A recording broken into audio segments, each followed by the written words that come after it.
When city officials target a grocery store cashier's credibility and safety, will her evidence be enough to bring down the entire network?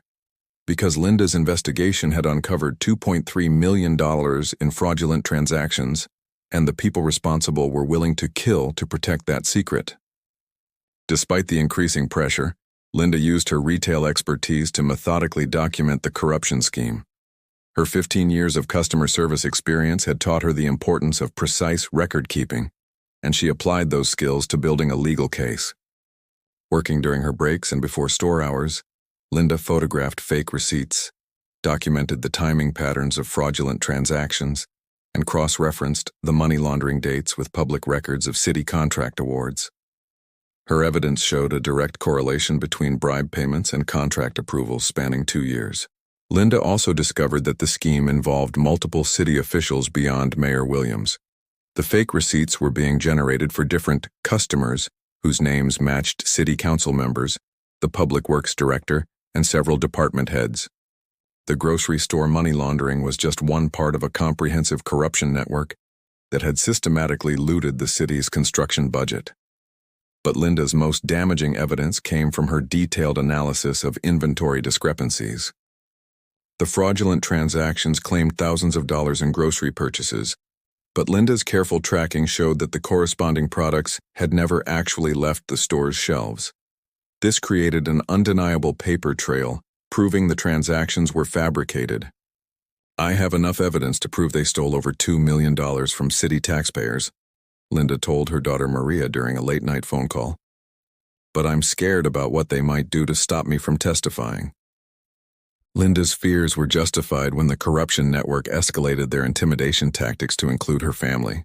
Maria, a 19-year-old community college student, reported being followed by the same unmarked van that had been monitoring Linda. "Mom, someone came to my campus asking questions about you," Maria said, clearly frightened. "They claimed to be conducting a background investigation for a job you'd applied for, but they were asking weird questions about your mental health and whether you had any financial problems." Linda realized the network was building a case to portray her as an unreliable witness, someone with financial motivations to fabricate evidence or mental health issues that would undermine her credibility. By targeting Maria, they were also creating leverage to force Linda's silence. The intimidation escalated when Linda's landlord received an anonymous complaint claiming she was using her apartment for illegal business activities. Her car tires were slashed twice in 1 week, and most terrifyingly, Maria received a text message showing a photo of her walking to class with the caption, "Your mother should focus on groceries, not politics." Linda faced an impossible choice: protect her daughter by abandoning the investigation, or risk their safety by continuing to build evidence against powerful people who had already proven they would target innocent family members. The breaking point came when Linda arrived at work to find her employee locker had been searched and her documented evidence was missing. Someone with access to the employee areas had stolen weeks of careful investigation, leaving Linda with no proof of the corruption she'd discovered. But Linda's retail experience had taught her to always keep backup documentation. The missing evidence was copies. She'd been storing the originals in a safety deposit box that none of her coworkers knew existed. "They think they've silenced me," Linda told her reflection in the store's bathroom mirror. "But 15 years in retail taught me to never trust that the register count matches the drawer count. I always verify." Linda realized she had to escalate her evidence to law enforcement immediately.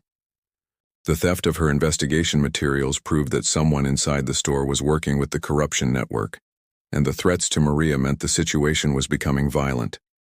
But Linda also knew that reporting to local police might not be safe, since the corruption network included multiple city officials who might have law enforcement connections. But Linda's decision to contact federal investigators would trigger the corruption network's final, desperate attempt to silence her. Part 4. When the FBI raids Peterson's grocery, will a cashier's evidence be enough to bring down an entire city government?